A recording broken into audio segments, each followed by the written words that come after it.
안구건조증은 생각보다 훨씬 불편하고 무서운 질병입니다. 가볍게 생각하고 내버려두면 실명까지도 이어질 수 있는 안구건조증에 대해 알아보겠습니다. 안구건조증의 주요 증상들은 다음과 같습니다. 눈이 따끔거리거나 모래로 문지르거나 타는 듯한 느낌, 과도한 눈물 흘림, 갑작스럽고 일시적인 시력 저하가 빈번하게 일어남, 눈이 가렵거나 빨개짐, 눈에 끈적끈적한 점액이 분비되고 콘택트 렌즈를 오랜 시간 끼고 있을 수 없게 되거나 햇빛이나 바람, 연기 등에 예민해져 불편을 느끼고 PC나 스마트폰을 오랜 시간 사용할 수 없는 것들이 대표적인 증상입니다.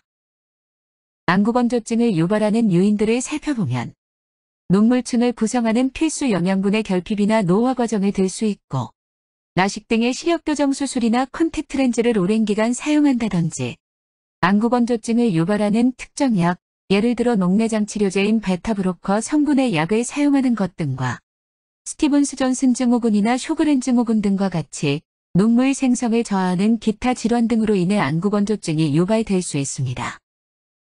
2020년 건강보험심사평가원에서 집계한 안구건조증 환자 수는 약 245만 명인데 이는 안구건조증으로 병원을 찾은 사람들 수임을 감안하면 실제 안구건조증으로 고생하고 있는 환자 수는 500만 명이 넘을 것으로 예상됩니다. 안구건조증은 통계적으로 여성 환자가 남성 환자의 2배이고 연령별로 보면 50대가 가장 많습니다. 따라서 통계적으로 볼 때 50대의 여성 환자가 가장 많음을 볼 수 있습니다. 의학적으로 안구건조증은 어떤 질환일까요? 2017년 국제 드라이 아이 워크숍 2 회의에서 안구건조증을 눈물층의 항상성이 깨져서 안구 표면에 나타나는 다인성 질환으로 정의했으며 2007년 회의 결론과 마찬가지로 안구건조증을 눈물량이 부족한 안구건조증과 증발성 안구건조증으로 구분했습니다. 안과학적으로 안구건조증은 원인이 다양한 만성의 고질 질환이고 진행성 질환입니다. 우리 눈에는 안구건조증과 관련하여 2개의 중요한 기관이 있는데 그 하나는 눈물을 생성 분비하는 눈물샘이고 다른 하나는 기름의 생성 분비하는 마이봉샘입니다. 눈물은 위쪽 눈꺼풀 쪽에 있는 눈물샘에서 분비되고 코와 연결된 비로관을 통해 배출되며 지질층을 구성하는 기름은 위아래쪽에 있는 안검에 길게 형성되어 있는 마이봉샘에서 생성됩니다. 예전에는 안구건조증 하면 단순히 눈물의 양이 부족해서 생기는 질환으로 생각했는데 첨단 의료기기의 발전과 지속적인 연구로 안구건조증에 대한 새로운 발견들이 이루어지고 있습니다. 안구건조증을 제대로 이해하기 위해서는 눈물샘과 기름샘 그리고 눈물을 구성하는 3가지 레이어에 대한 이해가 필요합니다. 우리 눈에서 제일 바깥쪽에 위치하는 광학 표면인 눈물층은 크게 3가지 층으로 구성되는데 눈의 제일 바깥쪽부터 시작해서 지질층, 수성층 그리고 점액층으로 구성됩니다. 지질층은 마이봉샘에서 분비되는 기름의 주성분으로 형성되는 눈물막의 제일 바깥쪽 층으로 눈물이 증발되는 것을 막아주어 눈물층을 유지해주는 일종의 보호막 역할을 하는 층입니다. 수성층은 눈물막을 구성하는 주요 층으로 눈꺼풀이 움직일 때 윤활 작용을 하며 스트레스를 완화하는 층입니다. 점액층은 상피세포에서 분비되어 눈물층의 기초를 이루며 각막의 보호막 역할을 합니다. 첨단 의료기기의 등장과 오랜 기간 연구를 통해 안구건조증은 눈물량이 부족한 안구건조증과 눈물이 빨리 증발해서 생기는 증발성 안구건조증으로 분류되며 2008년 세계 티포스 미팅에서 안구건조증을 유발하는 주된 원인이 마이봉샘 기능 저하라고 발표하였습니다. 또한 2012년 미국의 램 박사팀은 임상 연구 결과를 통해 안구건조증 환자의 85% 이상이 마이봉샘 기능 저하와 관련이 있는 것으로 보고했습니다.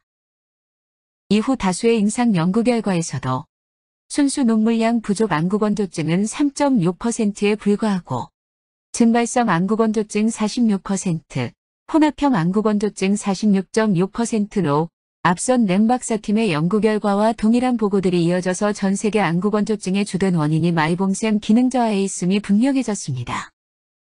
안구건조증 분야에서 세계적으로 유명한 일본의 아리타 교수는 안구건조증 환자를 진료하는 데 있어 안구건조증 증상으로 내원한 환자가 증발성 안구건조증 환자인지 눈물량 부족 안구건조증 환자인지 구별하는 것이 치료의 시작이라 강조했습니다.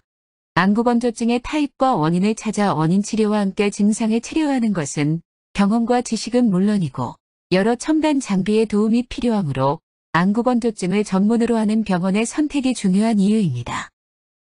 안구건조증의 주요 원인인 마이봄샘 기능 저하가 안구건조증을 유발하는 과정을 설명하면, 눈물막을 보호하는 지질층은 마이봄샘에서 분비되는 기름이 주성분인데, 우리가 눈을 깜빡거릴 때의 압력으로 마이봄샘에서 기름이 스피징되고 짜진 기름을 상안검이 끌고 올라가서 눈물막 전체에 도포하는 원리인데, 마이봄샘 기능 저하로 기름 분비가 적거나 없으면 지질층이 약해져서 수성층의 물 성분이 최대 16배까지 빠르게 증발하여 안구건조증으로 진행하게 되는 것입니다. 다시 말해 안구 제일 바깥쪽의 지질층이 외부로부터 미세먼지 등 유해 물질을 막아주고, 눈을 깜빡거릴 때마다 마이봄샘에서 투명한 기름이 분비되어 눈물막을 보호해주는 지질층을 잘 구성해야 하는데, 마이봄샘에 문제가 있으면 지질층이 약해져서 증발성 안구건조증에 이르게 되는 것입니다. 지질층의 역할은 여러 가지가 있는데 가장 중요한 역할은 눈물 증발을 막아주어 수성층을 보호하므로 매끄러운 광학 표면을 형성한다는 것입니다. 그 외에도 지질층은 눈물이 흘러넘치는 것을 막아준다든지, 눈물에 의해 눈꺼풀 경계에 있는 피부가 물에 붙는 것을 방지하는 등 여러 중요한 기능을 합니다. 눈물막에서 중요한 지질층 형성에 중요한 마이봄샘의 구조와 기능을 살펴보면, 화면 제일 상단에서 보이는 우측의 마이보그라피 이미지처럼 손상된 부분 없이 마이봄샘이 길고 구부러짐 없는 건강한 구조가 잘 보이고, 왼쪽 컬러 눈꺼풀 이미지 상에서 투명한 오일이 잘 분비되고 있는 건강한 마이봄샘 구조와 기능을 보여주고 있습니다. 화면 중간의 컬러 및 마이보그라피 이미지는 마이봄샘이 구조적으로 망가지고 막혀서 투명한 기름이 아닌 백색의 굳은 기름이 마이봄샘을 막고 있는 것을 보여줍니다. 이처럼 지질층은 눈물이 증발하는 것을 막아줘서 건강한 눈물막을 유지하는 중요한 역할을 하는데, NGD로 기름 분비가 되지 않으면 지질층이 약해져서 증발성 안구건조증으로 진행되는 구조입니다. 화면 상단처럼 마이봄샘이 건강하면 눈을 깜빡거릴 때마다 투명한 오일이 스피징돼서 눈물막 표면에 도포됩니다. 마이봄샘에 문제가 생기면 처음에는 투명하지 않은 기름이 나오다가 점점 막히고, 막힌 상태가 오래 지속되면 마이봄샘이 영구적으로 기능하지 못하는 상태, 즉 아트로피됩니다. 안구건조증이 있는 환자의 경우 마이봄샘을 짜주면 화면에서 보이는 것처럼 굳은 기름이 치약처럼 나오는 경우를 종종 볼 수 있는데, 이는 그나마 마이봄샘이 완전히 죽기 전으로 좋은 치료 효과를 기대할 수 있는 단계라 할 수 있습니다. 마이봄샘 기능 저하로 인한 증발성 안구건조증 치료의 핵심은 막힌 마이봄샘을 잘 뚫어줘서 건강한 기름이 잘 분비되도록 해주는 것입니다. 보시는 화면은 기름샘인 마이봄샘의 상태를 보여주는데, 그레이드 3의 투명한 오일에서부터 그레이드 0의 아트로피 상태의 이미지를 확인할 수 있습니다. 최근 많은 안과들에서 안구건조증에 대한 새로운 인식을 가지고 적극적으로 대처하는 병원들이 늘어나고 있습니다. 안구건조증에 적극적인 안과병원들은 안구건조증 치료의 핵심은 병의 증상만 케어하는 것이 아니고, 안구건조증을 유발하는 원인을 찾아 원인 치료와 증상 치료를 함께 병행하는 것을 기본으로 하고 있습니다. 진행성 만성 고질 질환인 안구건조증은 단기간에 치료할 수 있는 질환이 아니고, 오랜 시간, 아니 어쩌면 평생 병원과 환자가 함께 치료하며 꾸준히 관리해야 자유로울 수 있는 질환이라는 것이 안구건조증을 잘하는 안과 전문의들의 공통적인 생각입니다. 지금까지도 많은 안과 병원들이 시행하는 일반적인 안구건조증 치료의 패턴은 대부분 인공 눈물을 주치료로 하는 증상치료에 국한됐다 해도 과언이 아닙니다. 안구건조증의 종류 및 원인에 대한 정확한 진단 없이 증상치료에만 집중된 치료는 지속적인 악순환을 유발하여 안구건조증 치료를 더욱 어렵게 만들 위험이 있습니다. 최근 몇 년 사이 안구건조증 진단과 치료에 필요한 다양한 선택이 가능해졌습니다. 하지만 여전히 많은 안과병원들이 안구건조증을 단순한 노화의 과정으로 간주하거나 그냥 조금 불편한 질환으로 가볍게 여기는 병원들도 상당수이기에 어떤 안과병원을 선택하는 것이 아주 중요해졌습니다.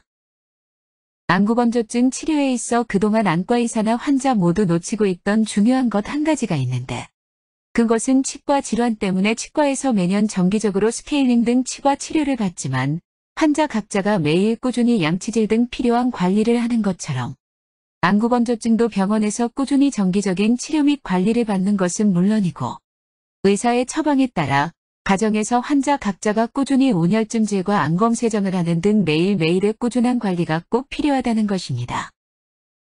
2011년 세계안구건조증 연구학회에서는 마이봄샘 기능 저하 치료에 대한 프로토콜을 발표하였는데 안구건조증이 있는 경우 제일 우선적으로 온열증제과 암검세정 그리고 식이요법을 시행하고 필요에 따라 인공윤활제나 인공노액을 사용하며 취침 시 안연고를 사용하며 경우에 따라 먹는 항생제를 사용하고 눈에 염증이 있는 경우 항염증 치료를 하는 것으로 요약됩니다. 첨단 진단 및 치료 장비를 갖춘 안구건조증 전문 안과 병원을 선택하여 정확한 검사를 통해 안구건조증의 타입과 증상을 유발하는 병의 주 원인을 찾아 원인 치료를 시행하는 것이 안구건조증 치료의 중요한 한 축입니다. 안구건조증 치료의 또 다른 중요한 한 축은 환자 개개인의 적절한 관리입니다. 안과 의사가 권하는 좋은 제품의 온열 찜질팩과 안검세정 용품을 사용하여 매일매일 꾸준히 관리하는 것이 중요합니다. 또한 안구건조증 환자에 있어 정확한 눈 깜빡임의 중요성이 강조되고 있으므로 매일매일 생각날 때마다 강제 블링킹 연습을 하고 오메가3 등 안구건조증에 좋은 영양제를 먹는 것도 좋은 습관입니다. 알고 보면 무서운 질병인 안구건조증.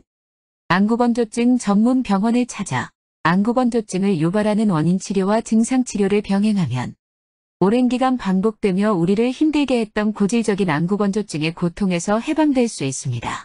지금 바로 안구건조증 전문 상담사와 의논하세요.